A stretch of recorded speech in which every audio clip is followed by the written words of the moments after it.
जय हिंद दोस्तों, नमस्कार। डेली रीड बुक में आप सभी का स्वागत है।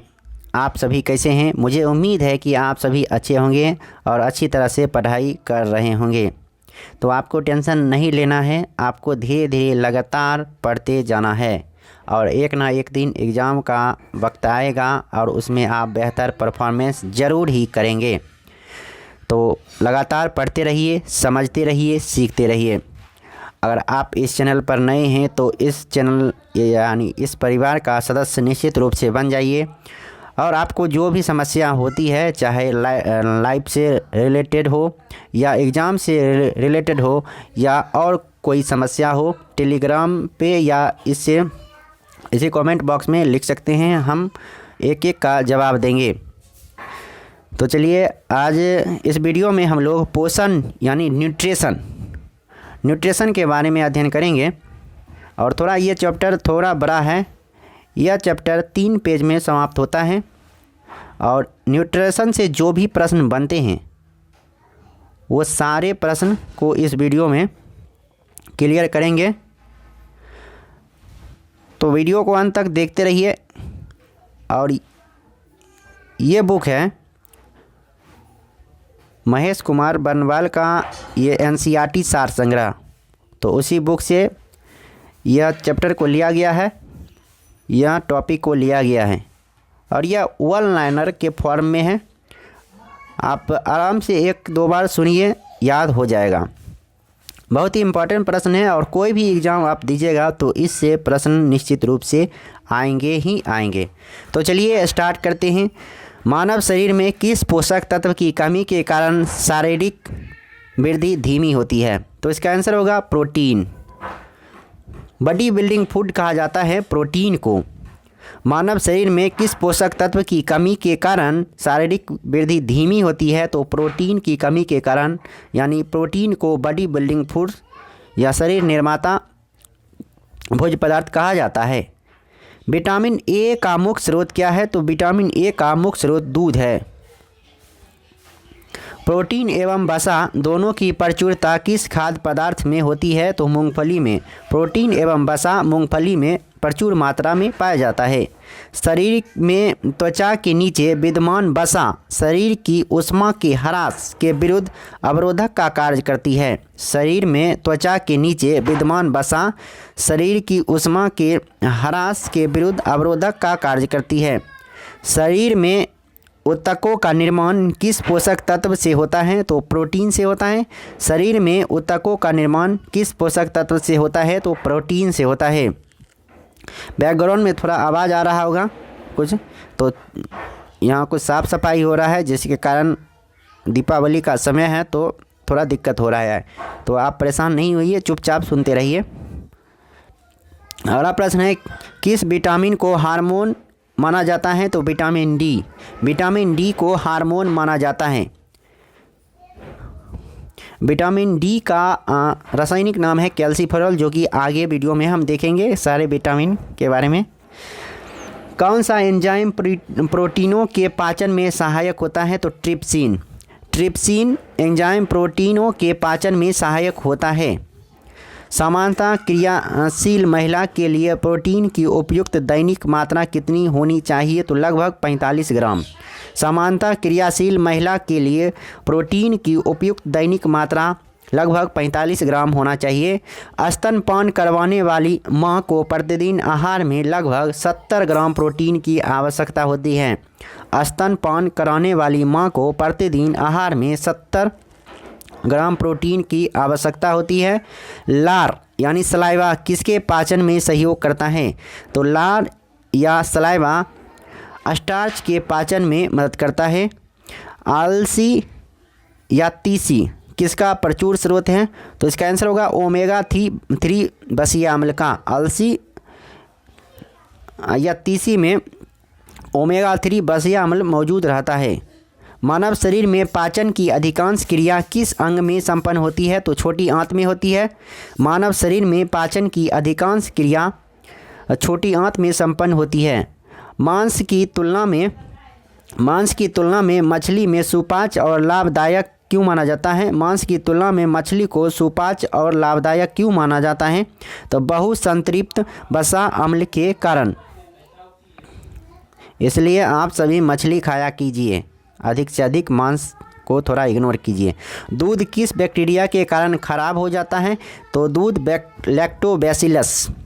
दूध किस बैक्टीरिया के कारण खराब हो जाता है? तो लैक्टोबैसिलस के कारण खराब हो जाता है। तो दूध में कौन सा बैक्टीरिया पाया जाता है? लैक्टोबैसिलस। और इसी की वजह से दूध दही में परिवर्तित होता है। फास्फोरस शरीर में अम्लीयता एवं क्षारीयता। फास्फोरस शरीर में अम्लता एवं क्षारीयता के मध्य संतुलन बनाए रखता है। पालक के पत्तों में किस पोषक तत्व की मात्रा सबसे अधिक होती है? तो पालक के पत्तों में लौह की मात्रा सबसे अधिक होती है। पालक के पत्तों में लौह की मात्रा सबसे अधिक होती है। कौन सा एंजाइम दूध प्रोटीन को पचाने में सहायक होता है? तो रेनिन दुग्ध प्रोटीन को पचाने में सहायक होता है। मानव शरीर में विटामिन ए भंडारित होता है कहाँ? यकृत में। मानव शरीर में विटामिन ए भंडारित होता है यकृत में। अधिकांश प्राणियों के जीवित पदार्थ का लगभग 80% पदार्थ क्या है? तो इसका आंसर होगा प्रोटीन। अधिकांश प्राणियों के जीवित पदार्थ का लगभग 80% पदार्थ प्रोटीन है। अगला प्रश्न है, पपीता में कौन सा विटामिन सर्वाधिक मात्रा में पाया जाता है? तो पपीता में विटामिन सी सर्वाधिक मात्रा में पाया जाता है। दूध में प्रोटीन और कार्बोहाइड्रेट के अतिरिक्त कैल्शियम और पोटेशियम तत्व सम्मिलित होते हैं। दूध में प्रोटीन और कार्बोहाइड्रेट के अतिरिक्त कैल्शियम और पोटेशियम तत्व भी शामिल होते हैं।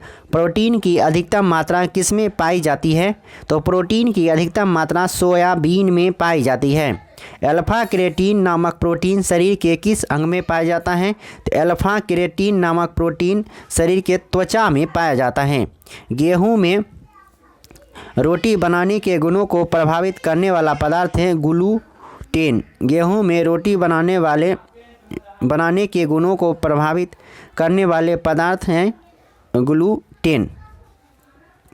गाय का दूध केरोटीन की उपस्थिति के कारण हल्के पीले रंग का होता है। गाय का दूध केरोटीन उपस्थिति के कारण हल्का पीले रंग का होता है। और पूछा जाएगा कि गाय का दूध सफ़ेद क्यों होता है? तो गाय का दूध केसीन प्रोटीन के कारण सफ़ेद होता है। दूध का श्वेत रंग किसकी उपस्थिति के कारण होता है? तो अगला ही प्रश्न है, केसीन नामक प्रोटीन की उपस्थिति के कारण सफ़ेद होता है। किसमें विटामिन सी की मात्रा सर्वाधिक होती है? तो संतरा में विटामिन सी की मात्रा सर्वाधिक होती है। विटामिन डी का प्रमुख स्रोत क्या है? तो सूर्य की किरणें हैं। और किस विटामिन का निर्माण हमारे शरीर में होता है? तो विटामिन डी और विटामिन B3 और विटामिन के का भी निर्माण हमारे शरीर में ही होता है। अगला प्रश्न है, विटामिनों में कौन सा किसी स्वप्न को पर्याप्त अवधि तक याद रखने में सहायक होता है? तो विटामिन B6। विटामिन में कौन सा किसी स्वप्न को पर्याप्त अवधि तक याद रखने में सहायक होता है? तो विटामिन B6। सब्जियों से मुख्यतः हमें प्राप्त होता है विटामिन्स। सब्जियों से मुख्यतः हमें प्राप्त होता है विटामिन्स। एक गिलास पानी पीने से कितनी कैलोरी मिलती है? तो 0 कैलोरी। बासमती चावल के दाने पकाने पर लंबे क्यों हो जाते हैं? तो इसका आंसर होगा एमाइलेज की उपस्थिति के कारण। बासमती चावल के दाने पकाने पर लंबे क्यों हो जाते हैं? तो एमाइलेज की उपस्थिति के कारण। अगला प्रश्न है, दूध में कौन सा सेक्राइड उपस्थित होता है? तो दूध में लैक्टोज। दूध में कौन सा सेक्राइड उपस्थित होता है? तो दूध में लैक्टोज उपस्थित होता है। किस विटामिन की कमी से स्कर्वी रोग होता है? तो विटामिन सी की कमी से स्कर्वी रोग होता है। विटामिन सी की कमी से स्कर्वी रोग होता है। हेपेटाइटिस मानव शरीर के किस अंग को प्रभावित करता है? हेपेटाइटिस मानव शरीर के यकृत को प्रभावित करता है। और विटामिन के की विशिष्ट भूमिका किसके संश्लेषण में होती है? तो विटामिन के की विशिष्ट भूमिका प्रोथ्रोम्बिन के संश्लेषण में होती है। अगला प्रश्न है, पौधों व जंतुओं में कार्बोहाइड्रेट का संचयन किस रूप में होता है? तो पौधों व जंतुओं में कार्बोहाइड्रेट का संचयन पौधों में स्टार्च के रूप में और तथा जंतुओं में ग्लाइकोजन के रूप में होता है। विटामिन होते हैं आवश्यक कार्बनिक यौगिक जिनका संश्लेषण शरीर में नहीं होता है, ये विटामिन है। अगला प्रश्न है, शरीर में अवशोषित होने वाले पोषक पदार्थों से भंडारण के लिए आवश्यकता से अधिक वसा का संश्लेषण कर लिया जाता है। तो एक पेज का अध्ययन कर चुके हैं, अब दूसरे पेज का देखते हैं। अगला प्रश्न है, कैसिमिर फंक ने किस पोषक तत्व की खोज की थी? तो कैसिमिर फंक ने विटामिन का खोज किया था। विटामिन ए से संपन्न किस खाद्य पदार्थ कौन से हैं? तो कॉड, यकृत तेल, शकरकंद, गाजर, पालक आदि, ये सभी में विटामिन ए प्रचुर मात्रा में पाया जाता है। मनुष्य में विटामिन ए की कमी से रतौंधी, शारीरिक वृद्धि व भार में कमी, कॉर्निया तथा त्वचा संबंधी रोग उत्पन्न हो जाता है। तो विटामिन ए की कमी से रतौंधी, शारीरिक वृद्धि व भार में कमी, कॉर्निया तथा त्वचा संबंधी रोग विटामिन ए की कमी से होता है। विटामिन B12 का रासायनिक नाम क्या है? तो साइनोकोबालामीन है। और विटामिन B12 में कोबाल्ट पाया जाता है, तो इससे कोबाल्ट से याद रखिएगा साइनोकोबालामीन। विटामिन B12 में कोबाल्ट पाया जाता है और इसी से इसका नाम, रासायनिक नाम याद रखना है साइनोकोबालामीन। अगला प्रश्न है, खट्टे फलों में कौन सा विटामिन पाया जाता है? तो खट्टे फलों में विटामिन C पाया जाता है। खट्टे फलों में विटामिन C पाया जाता है। घाव के भरने में कौन सा विटामिन सहायक होता है? तो घाव के भरने में भी विटामिन C सहायक होता है। किलोसिस नामक रोग किस विटामिन की कमी से होता है? तो किलोसिस नामक रोग विटामिन B2 की कमी से होता है। थायमिन किसका रासायनिक रूप है? तो थायमिन विटामिन B1 का रासायनिक नाम है। जल में कौन सा विटामिन घुलनशील होता है? तो जल में विटामिन B एवं विटामिन C घुलनशील होता है। जल में विटामिन B एवं विटामिन C घुलनशील होता है। पेलेग्रा और स्कर्वी क्रमशः किस विटामिनों की कमी के कारण होता है? तो पेलेग्रा विटामिन B3 और विटामिन C की कमी से होता है। विटामिन D का रासायनिक नाम क्या है? तो विटामिन D का रासायनिक नाम है कैल्सीफेरॉल। विटामिन D की कमी से कौन सा रोग होता है? तो विटामिन D की कमी से रिकेट्स होता है। रक्त का थक्का बनने में विटामिन K की आवश्यकता होती है। रक्त का थक्का बनने में किस विटामिन की आवश्यकता होती है? तो विटामिन K की आवश्यकता होती है। किस विटामिन की कमी से शरीर की प्रतिरक्षा प्रणाली तथा जनन क्षमता कम हो जाती है? तो एस्कॉर्बिकॉन।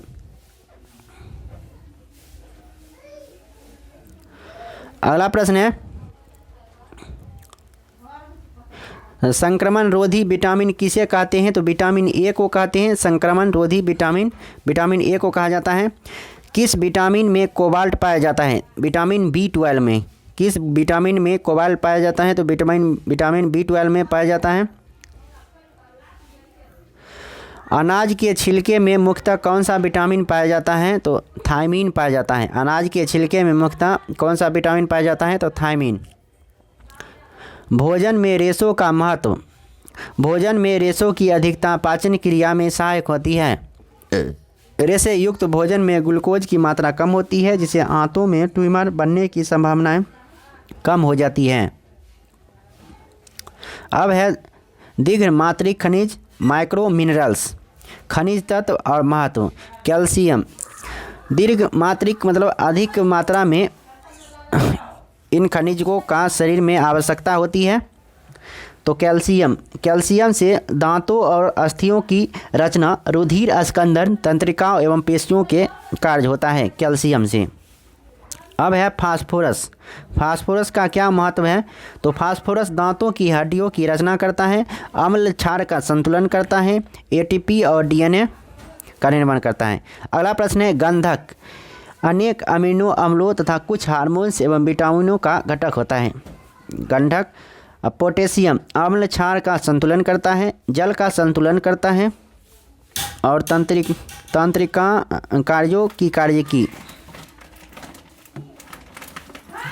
तंत्रिकाओं की कार्य की करता है।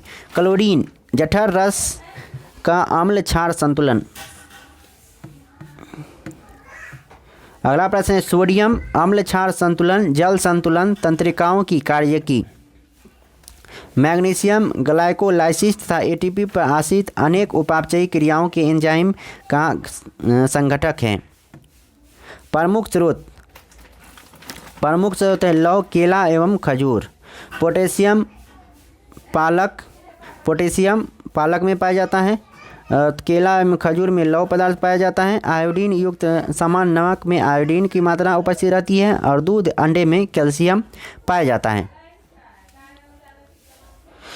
कौन सा तत्व किडनी में पथरी बनने से रोकता है? तो मैग्नीशियम। कौन सा तत्व किडनी में पथरी बनने से रोकता है? तो मैग्नीशियम रोकता है। कौन सा फल स्कर्वी रोग के उपचार में उपयोगी होता है? तो आंवला। कौन सा फल स्कर्वी रोग के उपचार में उपयोगी होता है? आंवला। एक संतुलित आहार में विभिन्न पोषक तत्व किस अनुपात में होने चाहिए? तो 1/2 प्रोटीन, 1/4 वसा एवं 3/5 कार्बोहाइड्रेट होना चाहिए। किस पोषक तत्व से प्रति ग्राम सर्वाधिक ऊर्जा प्राप्त होती है? तो वसा से सर्वाधिक ऊर्जा प्राप्त होती है। किसकी कमी से क्रिटिनिज्म यानी मंदबुद्धि एवं बौना रोग हो जाता है? तो आयोडीन की कमी से मंदबुद्धि। कौन सा विटामिन शरीर को रोगों से प्रतिरक्षा प्रदान करता है? तो विटामिन ए।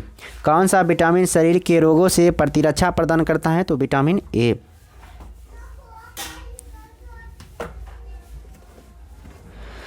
विटामिन उपापचयी प्रक्रियाओं में महत्वपूर्ण भूमिका निभाते हैं। ये विभिन्न रोगों से शरीर की रक्षा करते हैं। अब है वसा में घुलनशील विटामिन। तो वसा में घुलनशील विटामिन है ए, डी, ई और के। ये चारों विटामिन वसा में घुलनशील हैं और विटामिन बी और सी ये जल में घुलनशील हैं। तो वसा में घुलनशील विटामिन को सर्वप्रथम देखते हैं। और एक तरफ है विटामिन का नाम, उसके बाद स्रोत है कहाँ से प्राप्त होता है और इसका क्या प्रभाव होता है और इसकी कमी से कौन सा रोग होता है। तो विटामिन ए का रासायनिक नाम है रेटिनॉल। विटामिन डी का रासायनिक नाम है कैल्सीफेरॉल और विटामिन ई का रासायनिक नाम है टोकोफेरॉल। विटामिन के का रासायनिक नाम है फिलोक्विनोन। और विटामिन ए का स्रोत है कैरोटीन युक्त फल, यकृत व आंतरिक श्लेष्मक कोशिकाएं। विटामिन डी का स्रोत है मक्खन, यकृत, मछली का तेल, गुर्दा, अंडे, ईस्ट, सूर्य के प्रकाश द्वारा संश्लेषित। विटामिन ई तेल, गेहूं, अंडे की जर्दी और सोयाबीन में पाया जाता है। और विटामिन के का स्रोत है हरी पत्तियां, अंडा, यकृत, टमाटर, गोभी, सोयाबीन, आंत्र के बैक्टीरिया। ये इन सभी में विटामिन के मौजूद रहता है। तो विटामिन ए का क्या प्रभाव होता है? तो दृष्टि रंगों का संश्लेषण करता है, एपिथेलियम स्तरों की वृद्धि एवं विकास करता है विटामिन ए। और विटामिन डी कैल्शियम व फास्फोरस के उपापचय और हड्डियों और दांतों की वृद्धि करता है। विटामिन ई कोशिका कला की सुरक्षा, जनन क्षमता में वृद्धि और पेशियों की क्रियाशीलता को बढ़ाता है। विटामिन के यकृत में प्रोथ्रोम्बिन का संश्लेषण करता है।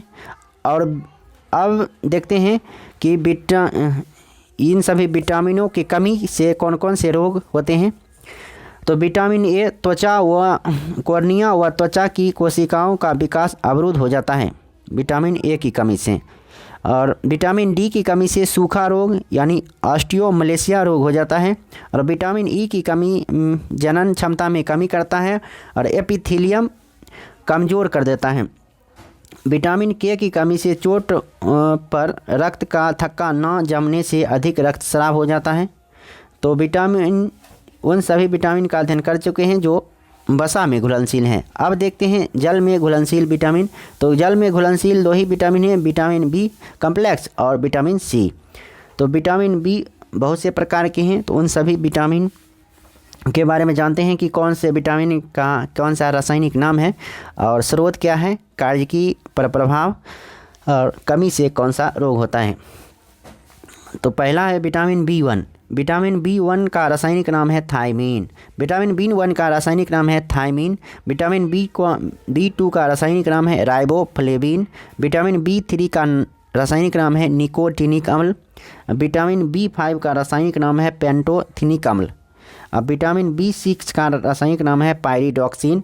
विटामिन B7 का रासायनिक नाम है बायोटीन। विटामिन B9 का रासायनिक नाम है फॉलिक अम्ल समूह। विटामिन B12 का रासायनिक नाम है साइनोकोबालामीन। विटामिन C का रासायनिक नाम है एस्कॉर्बिक अम्ल। विटामिन B1 अनाज, फलियां, सोयाबीन, अंडा, मांस के सह एंजाइम का घटक है। विटामिन B1 का स्रोत है, ये जनरली पूछा नहीं जाता है तो जल्दी जल्दी में पढ़ जाते हैं। विटामिन B1 अनाज, फलियां, सोयाबीन, अंडा, मांस के सह एंजाइम के घटक हैं। Vitamin B2 paneer, vitamin B2 के स्रोत हैं पनीर, अंडा, यीस्ट, हरी पत्तियां, दूध, यकृत, मांस। विटामिन B3 यीस्ट, मांस, यकृत, मछली, अंडा, दूध, मटर, मेवा, फलियां। विटामिन B5 अंडा, यकृत, मांस, दूध, टमाटर, मूंगफली, गन्ना। विटामिन B6 दूध, यीस्ट, अनाज, मांस, ये सभी देख लीजिएगा, जनरली उतना इम्पॉर्टेंट नहीं है। और ये इम्पॉर्टेंट है विटामिन C, जो इसका रासायनिक नाम है एस्कॉर्बिक अम्ल। और ये आंवला, नींबू, खट्टे फल, टमाटर, सब्जियां, आलू में, अन्य फल में प्रचुर मात्रा में पाया जाता है, खट्टे फलों में पाया जाता है जनरली। तो ये इम्पॉर्टेंट है। और प्रभाव क्या है तो विटामिन, ये तो पढ़ चुके हैं। विटामिन B1 कार्बोहाइड्रेट एवं वसा उपापचयी क्रियाओं के सह एंजाइम का घटक है। तो ये भी उतना इम्पोर्टेंट नहीं है, फिर भी आप PDF देंगे तो उसमें आप 1-2 बार पढ़ लीजिएगा, तो ये उतना इम्पोर्टेंट नहीं है। और ये इम्पॉर्टेंट है कि विटामिन B1 की कमी से बेरी रोग हो जाता है। विटामिन B2 की कमी से किलोसिस रोग हो जाता है। और किस विटामिन की कमी से पेलग्रा होता है तो विटामिन B3 की कमी से पेलग्रा होता है। ये बहुत ही इंपॉर्टेंट कुछ प्रश्न है। और उसके बाद है विटामिन B5, तो सफ़ेद रोग, वृद्धि कर्म, बाल सफ़ेद और जनन क्षमता में कमी, ये है। और रक्तहीनता, चर्म रोग और पेशियाँ ऐंठन। तो रक्तहीनता इंपॉर्टेंट है कि रक्तहीनता किस विटामिन कमी से होता है तो विटामिन B6 और विटामिन B12, ये दोनों की कमी से रक्तहीनता रोग हो जाता है। विटामिन B7 यानी बायोटीन की कमी से चर्म रोग, बालों का झड़ना, रक्तहीनता विटामिन B9 से भी, विटामिन B12 से भी, स्कर्वी रोग, मसूड़ों से सूजन एवं रक्त आना, ये सभी विटामिन C की कमी से होता है। अंतिम प्रश्न है आज, विटामिन K का रासायनिक नाम फिलोक्विनिन है, जिसका कार्य रक्त स्कंदन करना तथा यकृत में प्रोथ्रोम्बिन का निर्माण करना है। तो इस वीडियो में इतना ही। अब फिर मिलते हैं नेक्स्ट वीडियो में नेक्स्ट पेज के साथ। तब तक के लिए नमस्कार, जय हिंद। और जो प्रॉब्लम है, जो समस्या है, टेलीग्राम चैनल पर आप हमसे बात कर सकते हैं और कमेंट बॉक्स में भी लिख सकते हैं। अगर वीडियो अच्छा लगा तो लाइक करें, नहीं लगा तो डिसलाइक करके नीचे में कमेंट में लिखिए कि क्यों नहीं अच्छा लगा। और अच्छा भी लगा तो कौन से पार्ट अच्छा लगा, क्या चीज़ अच्छा लगा, वो भी मेंशन कीजिए। अगर वीडियो को शेयर किए हैं तो बहुत बहुत धन्यवाद। अगर सब्सक्राइब अभी तक नहीं किए हैं तो कर लीजिए। फिर मिलते हैं नेक्स्ट वीडियो में, तब तक के लिए नमस्कार, जय हिंद।